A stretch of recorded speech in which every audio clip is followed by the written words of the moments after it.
उत्सव मृत्यू दिन आयज अख्ख्या देशाक मनयल्लो जाता। कित्याक हांच्यांनी आयज ही बीजेपी पार्टी हेंच्यांनीच आयज टिकोवन दवरलेली आसा आनी तेंच्यांनीच आयज आमच्या बीजेपीन तेंचे धोरये घेवन आमचे बीजेपी आतां फुडें वयता आनी आमचे आयज बीजेपीची 8 वर्सां जाली आमची बीजेपी सरकार आसा। तशेंच आमी हर एक अख्ख्या देशान आमचो प्रोग्राम चालू आसा।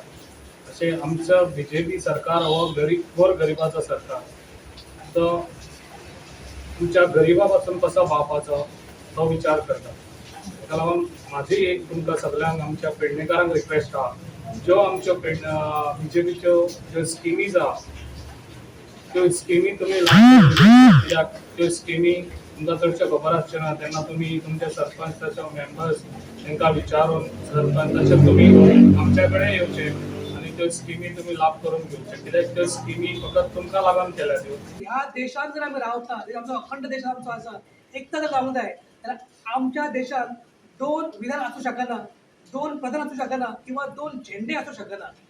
अशा तरेचो विचार करणारे आमचे संस्थापक नेते डॉक्टर श्यामाप्रसाद मुखर्जी आणि त्या वेळाचेर यांचो जो मृत्यू जाल्लो तो मृत्यू संशयास्पद आसलो आणि आमकां अजूनही खबर ना त्यांचो घातापात जाल्लो का कितें तें अजूनही खबर नासल्या कारणान आमी आयज हो दिवस अख्खो देशभर भारतीय जनता पक्ष बलिदान दिवस म्हणून सगळ्यांक ऑब्झर्व करता। श्यामाप्रसाद मुखर्जी हे 23 जन्म बंगालात 18 जुलै 1918 साली जन्मलो होतो आणि ते त्यांचं नाव घरात त्यांना मिनी म्हणत लाडके आणि त्यांचा जो अभ्यासू गुण होता त्या जोराचेर ते 19 वर्सात ते SSC पास झाले आणि 23व्या वर्सात ते कलकत्ता उच्च न्यायालयाचे ते अधिवक्ता झाले। असे थोर नेतृत्व आणि विद्यार्थी दशेतच त्यांनी राजकीय प्रवास आपलं सुरू केलेलो आणि त्यांचं तत्व होता महिला विकास, एकात्मता आणि अखंड भारत।